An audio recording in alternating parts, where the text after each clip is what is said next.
Hey friends, welcome back to the channel. It's been a busy summer and I've been spending most of my time at our campground and outside.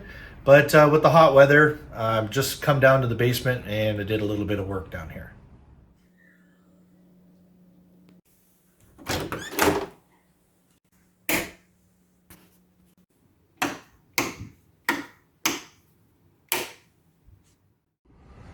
So I'm just continuing with the staging yard. So I brought all those tracks. We got that wired up now. So we got the yard tracks, staging yard tracks coming around, and I am going to create the selector plate for the passive tracks. So we're going to have active staging, what we've talked about before, and this is going to become the passive tracks. So I'm just doing some quick engineering here. I'm laying out my center lines for the track. I'm thinking about what I'm going to do to control this selector plate, but pretty much like the selector plate is just going to slide back and forth. I'll get into details on what I'm going to do to make the rail so that the rail can wander in and out and also stay engaged. And like I said, I got to reverse engineer some of this. I'm just laying it out right now so that I know how many tracks I can have in here. And yeah, this should work out pretty cool. I had this on the old layout. If you guys go back to way back in my old house, I had a selector plate with only 4 tracks. This time I'm going to have a multitude of tracks, but we'll get into how that construction goes on as I progress. Okay, so this section, it's going to work out to it's about 14 feet long for each track, and this will be able to hold a multitude of trains in the holding tracks in this part. I'm keeping this more hidden. It's not going to be as exposed as our other sections of staging yard because we're going to have the bracing coming up to hold Norwood yard that's going to be on top.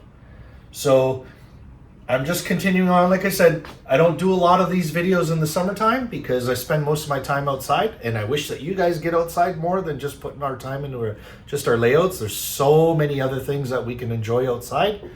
But when it gets really hot, I come down here just to kind of like cool off. I like the cool basement.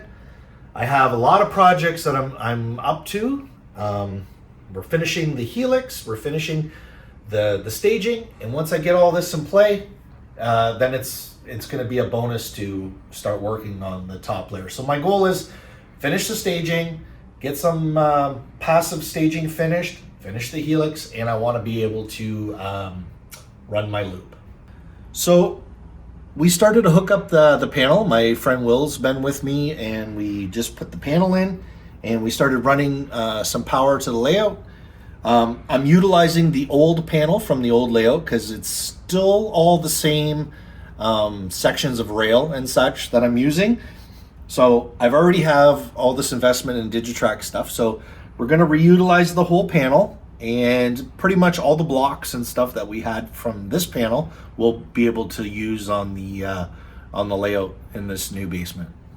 And so last weekend we got together, my bud Will and I, and we just installed some of these simple switches.